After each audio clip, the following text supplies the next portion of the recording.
Well, I had followed the war, and Kennedy was my idol, so I decided I was going to join the Marine Corps and go to Vietnam. And I couldn't understand why none of my friends wanted to volunteer and go.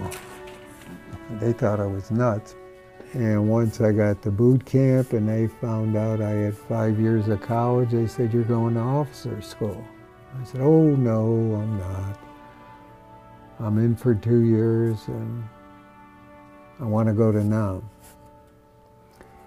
So after boot camp, they sent me to supply school. And all the classes before me were going to Nam. My class, no. So I said, well, I'll go to Hawaii. It's that much closer to Vietnam. So I knew we had a sergeant major. His name was Sergeant Major Sweet. So I wrote him a letter explaining what I wanted. And within 2 weeks, I had order for Westpac, which meant Vietnam. So once I got to Vietnam, I was in a communications battalion. And this was right on China Beach. But they came out with a CAP program, Combined Action Platoon, where they train you and you learn the Vietnamese language and their customs and send you out in the bush. So I volunteered for that. And you'd build a fort out in the bush and take care of villages, train the people, soldiers. They'd send in, actually they were kids. So I finally got out in the bush. And then I wondered why I could have spent my time in Hawaii. I often wondered, how a man would react when somebody was shooting at him. I know the first patrol I went on, I got to shoot at a VC running along a river, and I thought, oh man, this is great.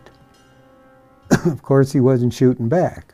So my first night out in, I was in Delta 3 at the time, and was sitting in my little hooch, and they opened up on us. Well, I didn't know which way to run. I went running into a bunker, and I was in a corner, and I'm thinking, what am I doing? And all these, the two Marines in there, they had a machine gun, they were firing back. Well, I didn't have a helmet, my flak jacket, my rifle, I left that in the hooch. I said, I can't help them, so I went running back and got all my gear. And went back out there and started firing. I thought, whoa, this isn't a picnic. But then it was like that every night. So I was making popcorn, and all of a sudden green tracers are coming through my hooch. They really opened up on us. So I went out to my bunker, and I had a machine gun, M60. So I started firing. But the whole area, when you're out in the bush like this, it's pitch black, and all of a sudden it was a fireworks display like you would never imagine. I mean, the sky was lit up.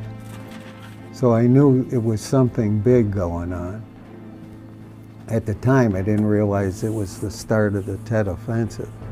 One of the kids in our group, Billy Britt, he got hit with a claymore because he was walking point. I didn't know it at the time, but then the sergeant told me to go out there and see where the guys were. So I took a couple soldiers after everything had died down, and we went out there, and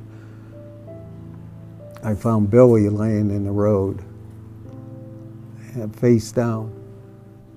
And when I reached under him and turned him over, my hand just sunk in. So I knew he got blown away. And we took him back, and 2 Vietnamese got killed in that firefight. And that was the Tet Offensive. Yeah, here's his rubbing off the wall. And this was a neighbor kid that lived a couple houses from me. I came out corporal. And when I told the colonel I wanted to go home, he said, "Oh, I'll make you a sergeant." I said, "Sir, you could make me a general. I'm going home." Well, I don't think I could have lived with myself knowing this was going on and there were guys over there and I wasn't part of it. But like I said, none of my friends could understand why I wanted to do it, but I did.